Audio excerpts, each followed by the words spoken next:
Konsepnya apa ya? Karena sesuka itu aku dengan tempat ini. Tempat ini mempunyai semua yang aku harapkan di sebuah tempat wisata, guys.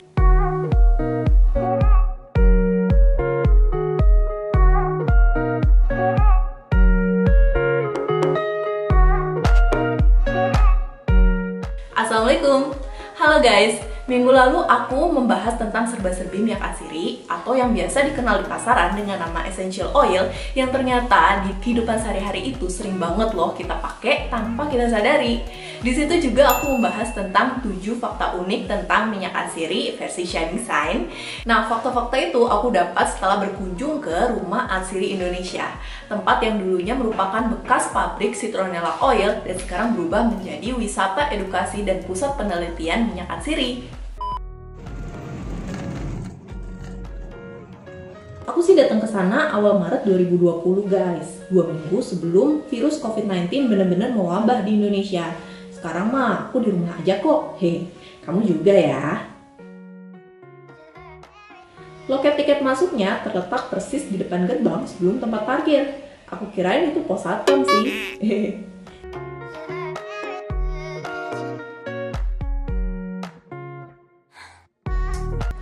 Jadi kalau di Rumah Atsiri ini kita sistemnya beli voucher, satu voucher itu per orang 50.000 dan ini bisa kita pakai sebagai tiket masuk sekaligus beli souvenir atau makan. Dengan saldo 50.000 ini nanti kalau ada kelebihan kita bisa bayar kelebihannya pakai cash. Ini mungkin kayaknya bakal ada saldonya ya, mungkin akan di-tap, coba aja. Oh ya, di sini nggak ada tambahan biaya parkir ya guys.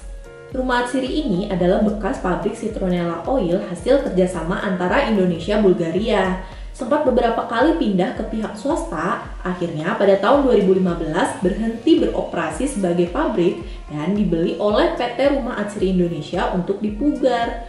Rumah Atsiri Indonesia resmi dibuka untuk publik pada tahun 2018 sebagai pusat penelitian minyak atsiri sekaligus wisata edukasi. Tapi museumnya baru banget dibuka nih pada Februari 2020 lalu. Langsung aja yuk kita masuk ke dalam.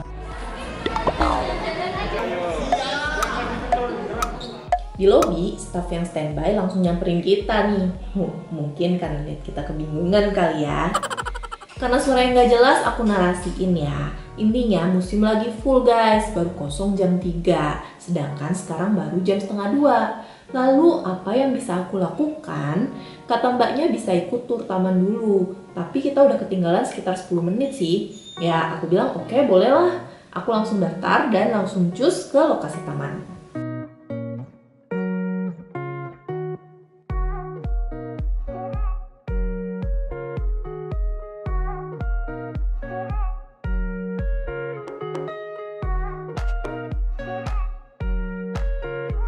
Perkenalkan, tour guide kami bernama Mbak Cecil. Dia sedang menjelaskan tentang metode pembuatan minyak atsiri dengan cara pengukusan. Guys, ini adalah metode yang paling sering digunakan dalam pembuatan minyak atsiri loh. Caranya sama dengan mengukus makanan. Yang diolah adalah uap hasil kukusannya. Uap kemudian melalui pipa kondensor. Di situ uap menjadi dingin, berubah menjadi cair. Dalam wujud cair, minyak kan terpisah nih dengan air yang ada di bawahnya. Air yang di bawahnya dikeluarkan melalui keran dan sisa minyak yang ada di atas itu diwadahi di tempat terpisah. Nah, minyak itulah yang dinamakan minyak atsiri. Durasi penyulingan ini lama juga loh, 4-8 jam, tergantung jenis tanaman. Karena tiap tanaman mempunyai nilai rendemen yang berbeda-beda. Meskipun metode kukus paling banyak digunakan dalam industri, namun minyak yang paling baik kualitasnya diperoleh melalui cara enflorasi. Dalam metode yang berasal dari Prancis abad ke-17 ini, bunga diletakkan di sekeliling lemak. Aroma dari bunga terserap oleh lemak tersebut sampai bunga layu, lalu setelah bunga layu diganti lagi dengan bunga-bunga baru. Begitu seterusnya sampai upin-ipin wisuda. Enggak deh, bercanda. Bunga melati misalnya membutuhkan waktu 70 hari. Jadi selama 70 hari itu diganti aja terus bunga-bunganya. Oh ya, hasil dari enflorasi ini berupa pomade. Pomade dari lemak lalu diekstraksi menjadi minyak dalam bentuk cair. Meskipun tidak efisien waktu, namun kualitas dan aroma dari enflorasi paling bagus guys. Selesai menjelaskan tentang metode pengolahan, kami lanjut mengeksplor taman. Di taman ini terdapat lebih dari 80 jenis tanaman komoditas atsiri dari Indonesia maupun mancanegara guys. Tanaman ini hanya untuk keperluan edukasi ya, bukan dibudidayakan untuk diambil minyak atsirinya. Sambil mendengarkan penjelasan dari guide, gak cuman mata kamu dimanjakan secara visual, tapi kamu juga bisa memegang, mencium, bahkan memakan daun-daun yang ada di sini. Nanti kita diapain? Nah, sini ada oregano. Oregano juga bisa untuk apa namanya? Coba. Daun keringnya. Seru banget kan? 5 panca indera kamu bekerja, guys. BTW, kalau aku jelasin 80 jenis tanaman di sini, bisa-bisa durasi video ini 8 jam kali ya. Jadi aku jelasin beberapa aja ya, yang menurutku paling menarik. Ini adalah tanaman rosemary. Kata Mbak Cecil, rosemary itu tanaman yang paling disayang, soalnya sering dibelai. Ternyata, kalau kita membelai tanaman rosemary, aromanya langsung tercium jelas di tangan kita loh. Penelitian membuktikan bahwa menghirup aroma rosemary bisa mempertajam ingatan guys. Wah, jadi pengen dibelai terus nih. Membelai tanaman rosemary supaya pinter. Kemudian ada gaharu. Ini mungkin adalah pohon termahal di dunia loh guys. Karena tahukah kamu, 500 ml minyak gaharu bisa dijual seharga 90 juta rupiah loh.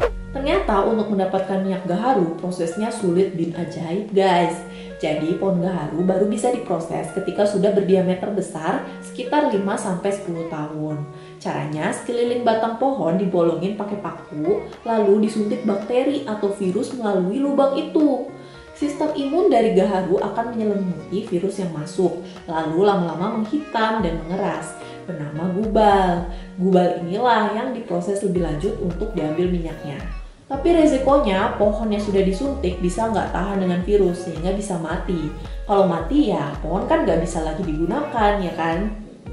Gaharu biasanya digunakan untuk parfum dan wewangian ruangan di negara Timur Tengah. Di penghujung tur taman kita memasuki area greenhouse atau rumah kaca. Rumah kaca ini berfungsi sebagai area taman indoor di siang hari, lalu menjadi area private dining di malam hari. Wah, cantik banget kan untuk foto-foto.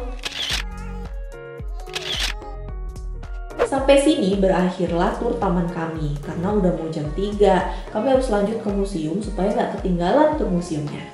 Let's go!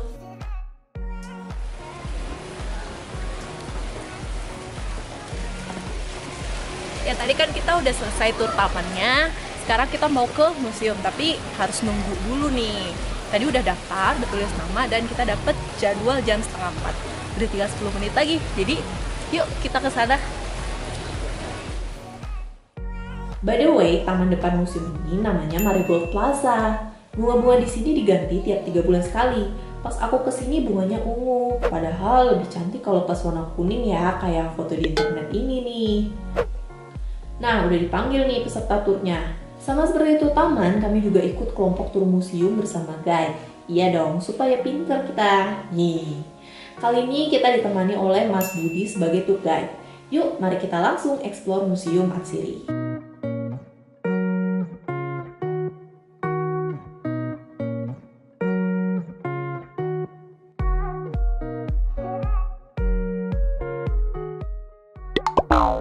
Nah, museum ini dulunya adalah bangunan pabrik citronella.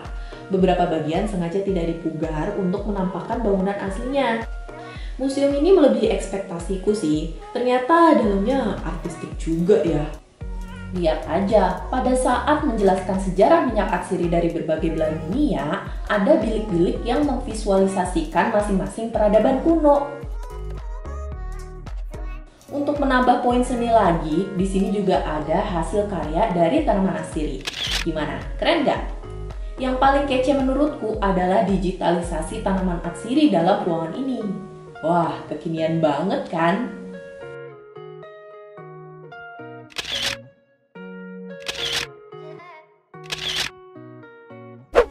Ini ada sensornya. Itu yang museum itu jadi festival. Terus di sini aromanya wangi. Nah, katanya wanginya tuh dari situ. Ini kan ada udaranya dingin nih, ber-AC dari ada wanginya.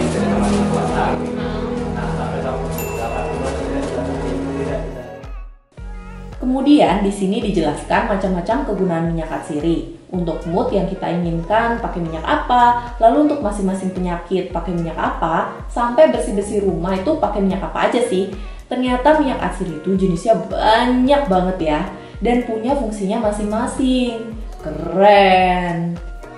Di sini aku bener-bener belajar banyak guys. Gak nyangka juga, mataku bener-bener dimanjakan karena museumnya sebagus ini. Katanya sih pemiliknya memang punya minat tinggi terhadap arsitektur. Pantesan aja desain gedungnya semuanya bagus kayak gini.